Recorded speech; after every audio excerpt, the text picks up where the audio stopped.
I've ever had was last year in Eastbourne in the final. And I think, it showed how difficult that was for me in the post-match interviews and just my initial reactions. But I'm able to look at that match now and I'm able to smile and I 4 days before the biggest match of her life, a 21-year-old girl looked at her own serve statistics and wondered, quietly, if she was about to be exposed on the most famous tennis court on earth. The woman waiting across the net was the defending champion, world number 3, a 6-time Grand Slam winner who hadn't lost on that particular patch of grass in what felt like forever. And somewhere back home, in a cramped apartment thousands of miles away, a mother was already too nervous to watch. This is the story of how a girl from Quezon City ended up on centre court at Wimbledon, staring down the reigning champion of the entire tournament, with an archipelago of over 100 million people holding its breath behind her. Her name is Eala. And by the time this story ends, you'll understand exactly why grown men were crying in a shopping mall in Makati over a tennis match. But rewind first, because none of this makes sense unless you go back to where it actually started. And where it started was nowhere near a tennis court at all. It started on cracked asphalt, under a basketball hoop in a country that had never, not once, in its entire history produced a player who could survive a full week at a Grand Slam. Basketball is the religion there. Tennis is an afterthought, squeezed into whatever leftover space the courts don't already claim. Alex has said herself that as a kid, she couldn't even take a full step back to hit a shot without slamming into a hoop. Picture that. A future giant killer forced to shrink her own game just to fit inside the only space available to her.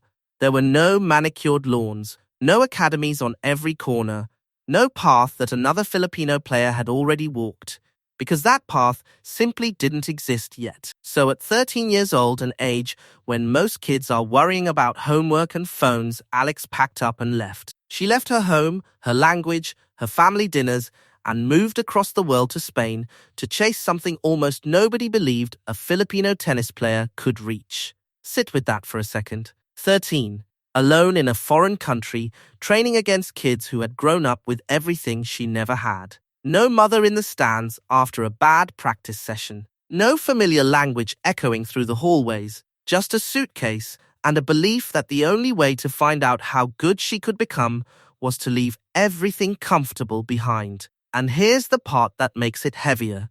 There was no guarantee. Nobody handed her a contract, a promise, a safety net. She could have trained abroad for years and never cracked the top 100.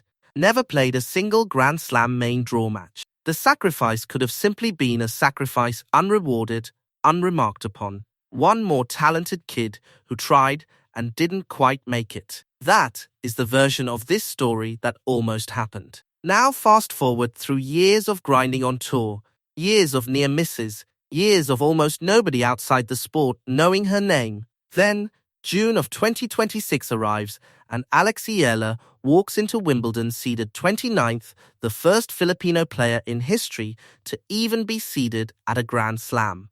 Already a record, already history. But nobody, not even her, could have predicted what was about to happen next. She opens with a dominant win. She survives a tense rematch against a player who had beaten her before. She keeps winning match after match, the pressure climbing, the whispers back home growing louder, until she reaches the third round and finds out exactly who is waiting on the other side of the draw.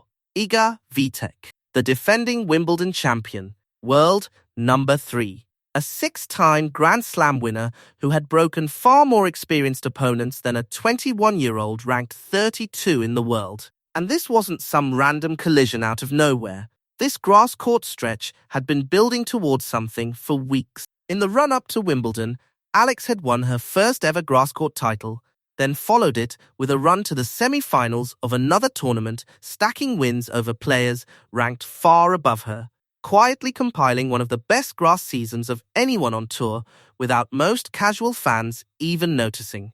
That detail matters, because it means what happened next wasn't a bolt of lightning from nowhere. It was months of momentum finally arriving at the biggest possible stage. at exactly the right moment. This is the moment most underdog stories quietly end. A respectable loss. A nice quote about gaining experience. Nobody would have blamed Alex for losing that match. Everybody expected her to, and for a while, it looked like exactly that was about to happen. The first set turned into a nerve-shredding battle that stretched into a tiebreak, the kind where every single point feels like it could decide everything. Świątek did what she always does, suffocating opponents point by point, unraveling their confidence shot by shot. But something strange kept happening. Alex would not break. Every time it looked like the match was slipping away, she found another gear. She saved breakpoints that should have buried her. She kept absorbing pressure that had crushed far more experienced players than her. Then, on her third match point of that opening tiebreak, after 17 brutal points, she finally cracked it, ripping a forehand winner across the court that detonated the entire stadium. She hadn't just won the set, she'd broken something. You could see the exact moment the match tilted, live, from Świątek's world into Alex's. The second set was no longer a fight. It was a coronation. Alex closed it out. And when the final point landed, she couldn't even get a full sentence out to the on-court interviewer before the tears came.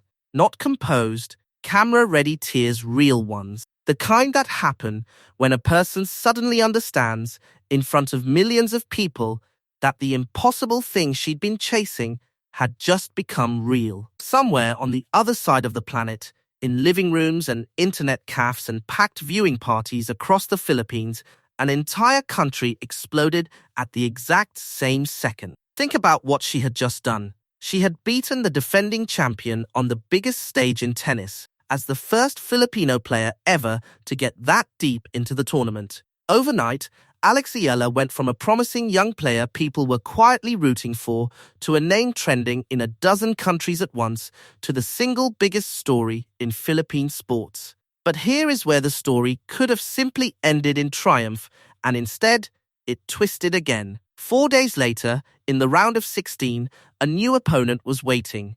Jasmine Paolini, a former Wimbledon finalist, a player who already knew exactly what it felt like to walk this deep into the tournament. This time, the match didn't go Alex's way. It was brutal and it was close, stretching the full distance across 3 tense sets. Momentum swung violently from one side to the other. Breakpoints saved, breakpoints lost. A surge here, a stunning hold there. There were stretches in that third set where Alex looked like she was about to complete the impossible a second time, storming to an early lead, threatening to seize control of the entire match. And then, just as quickly, the door would close again. Paolini, who had already stood on this exact stage as a finalist 2 years earlier, kept finding the composure to slam it shut, point after point, escaping danger with the kind of experience that only comes from having survived these exact moments before. That contrast is what made the match so gripping to watch in real time. You weren't just watching two players trade points. You were watching experience quietly outlast inspiration, one hard-fought game at a time, until finally, Paolini found the extra gear Alex couldn't quite match. The fairy tale run stopped in the fourth round. This is the part where the story could have quietly deflated. Instead, it revealed something more interesting than the win over Świątek ever could, because how a person loses tells you more about them than how they win. When Alex walked off center court after that defeat, she didn't look destroyed. She looked strangely at peace. She stood for a moment and made a small heart shape with her hands toward the crowd that had been chanting her name. In the press conference afterward, instead of collapsing into disappointment, she talked about pressure, about how she felt she had actually handled it better than ever before, about staying calm when the moment demanded it. That single, quiet reaction told you everything about why this run mattered so much more than one match. She had already become the first Filipina in the Open era to reach the fourth round of a Grand Slam, already made history that no amount of losing could erase. So what happened when she got home? Because this is where the story stops being about tennis entirely and becomes something much bigger. She landed in Manila, and the airport was packed, absolutely packed, with fans who had been waiting for hours just to catch a glimpse of her stepping off the plane. She reportedly looked out at the wall of people and asked, almost in disbelief, whether all of it was really for her.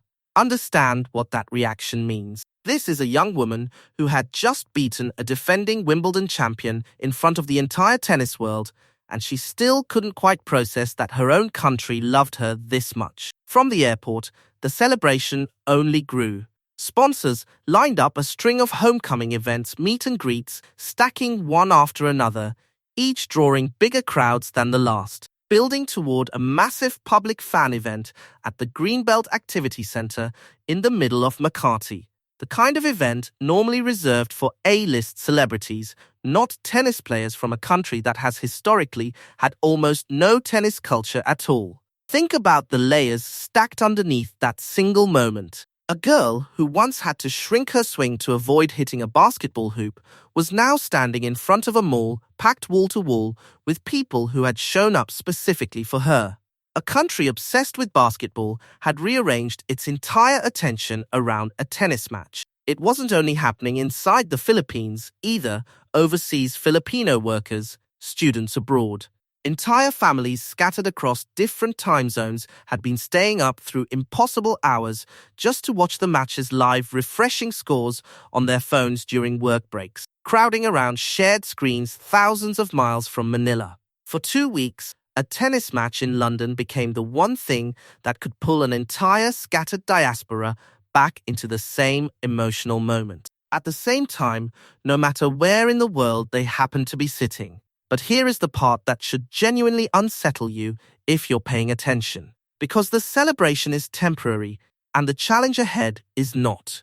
Reaching the fourth round of Wimbledon doesn't just earn you applause, it paints a target on your back. Every player on tour has now watched her matches. Every coach has studied her serve, her patterns, her tendencies under pressure. The surprise factor that carried her through London is gone forever. She cannot sneak up on anyone again, and the calendar does not slow down to let her enjoy the moment. Within weeks of that emotional homecoming, she's expected on hard courts in Washington, D.C., a completely different, punishing surface that chews up the body in ways grass never does. From there, the road runs straight into the US Open at the end of August, the tournament where she made her first ever Grand Slam main draw breakthrough a year earlier. Only now she arrives not as a surprise underdog, but as a marked woman. A projected new career high ranking around world number 28 hanging over every match. Every opponent from here forward walks onto the court already knowing exactly what she's capable of doing to a defending champion. That pressure doesn't disappear. It compounds, and it arrives at the exact moment the surface itself turns against her. Grass, for all its unpredictability, had been oddly kind to her this season. Hard courts are a different animal, entirely punishing on the joints, relentless on the legs, offering none of the low, skidding bounces that had disguised the very serve patterns opposing coaches are now dissecting frame by frame on 3 different continents. The same unorthodox serve that had quietly unsettled a 6-time Grand Slam champion's rhythm on grass could look completely different under the different physics of a Washington summer hard court. Nobody yet knows the answer to that question. And that uncertainty is exactly what makes the next stretch of this season so tense to watch. So here is the real question hanging over everything that happens next, the one nobody in that cheering crowd at Greenbelt wanted to think about while they were celebrating. Was Wimbledon the beginning of something enormous, or was it the peak of a story that will never quite repeat itself? Because history is full of athletes who had one perfect, blinding month and then quietly faded once the target was fully painted on their back. And it's also full of athletes who used that exact moment, that exact taste of what was possible as the spark that launched an entire era of dominance. Nobody watching that stunned, tearful, delirious crowd in Makati on the 15th of July knew which version of this story they were about to get. All they knew in that instant was that something had shifted permanently. A country that had never had a tennis hero suddenly had one. and she was 21 years old. She had learned to play this sport on a cracked court under a basketball hoop, and she had just beaten the defending Wimbledon champion in front of the entire world. Whatever happens on the hard courts of Washington, whatever happens in the chaos of New York in late August, whatever happens on every court she steps onto for the rest of this unpredictable season, one thing has already been permanently rewritten. The record books now say a player from the Philippines reached the second week of Wimbledon. Nobody can take that back. But records are the easy part to measure. What's far harder to measure is what happens inside a young athlete once an entire nation decides, all at once, that she belongs to them. That kind of love is beautiful. It's also an enormous weight. And how she carries it from here, whether it lifts her into the ranks of the players she just beat, or eventually buries her under its own size, is a story that hasn't been written yet. All we know for certain, right now, is that the girl who once had to shrink her own swing to fit inside a basketball court just proved, on the biggest stage tennis has to offer, that she was never the one who needed to shrink. Everyone else is only now catching up to how big her game has already become. And maybe that's the real reason this story refuses to let go of you. It isn't really about a tennis match at all. It's about the exact moment a person stops being an underdog and starts being a target, and whether she can survive that transformation with the same fearless hunger that got her there in the first place. Some athletes freeze the instant the world starts expecting things from them. Others seem to grow taller under exactly that kind of weight, as if the attention itself becomes fuel rather than pressure.